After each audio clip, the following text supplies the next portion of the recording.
Okay, so in this video I'm going to be reviewing the game Yoshi's New Island. So the story takes place right after the original one for the Super Nintendo, and it's where the stork actually delivered the babies to a house, but finds out that it's actually the wrong house, so he scrambles around trying to find the real house. Then Kamek and his buddies steal Luigi trying to steal Mario as well, but Mario falls onto a new island, which Baby Bowser actually is taking a liking to make it a new vacation home, I think it was. So, and Mario is so determined to find out where Luigi is, so the Yoshis actually team up to carry them to different levels to find where the castle of Baby Bowser is. So that's the story. Uh, there's not that much music in it. There's like 3 separate musics, I think. Overall, there's like through every level there would be one theme for the same of the for the whole level, but it would be remixed for different like worlds. Like if it was a lava world, it would be different, or if it was an ice world, it would be a different like tone to it. But it's the same beat of the song, if that makes any sense. But then if you go into a pipe, it's a different song. If you go into a castle, it would be a different song. But all the other worlds, like from world 1, like level 1 to 4, 3, and then 5 to 7, it would be the same song, but the castles would be different. So it's like 3 or 4 different songs, but nothing special. The design of it, like, it's actually pretty cool. I find it really interesting. It looks like Yoshi was actually colored in with a crayon. It looks like someone actually colored it. So it looked like someone. It was like from a coloring books type thing. So I thought that was cool.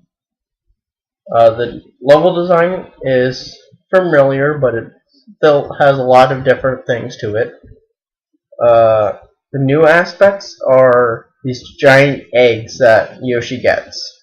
There's a metal one and just a giant one, and the metal one can make you go into water and you can walk on the bottom, which is pretty cool. So I can't say much about that. There's those transformation things comes back, but this time you have to use the 3DS to tilt it.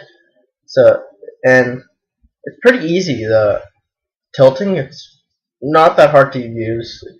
It's actually pretty good to use. The only one I didn't like was in World 3. I don't know which one it was, but it was World 3 was just horrible to use the motion capture. But everything else was fine.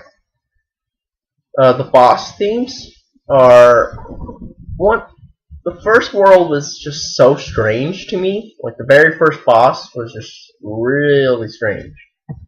But other than that, the other ones are just really weird. You can actually finally beat up Kamek in Yoshi's Island, which are really fun. But the other ones are just really different. I've never seen a boss fight like those before. And the final boss would have to be caught me off guard. Just put it that way. I never saw that coming at all. There was something else I wanted to talk about. I have no idea. So I guess that would be the end.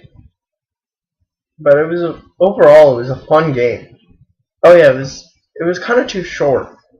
Yeah, it seemed like a really short game to me.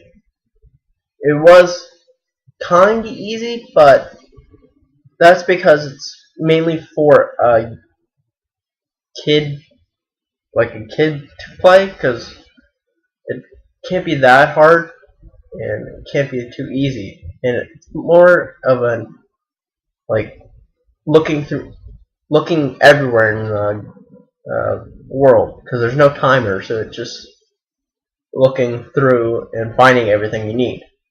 So that's how long it would take. But I wasn't really looking for it at first. I'm going to go back to it later, but I'm not going. I when I was playing it, I was trying to find some of it, but not all of it. So it took me not that long. It took me 8 hours to 10 hours to beat it because I wasn't really looking to find everything at first.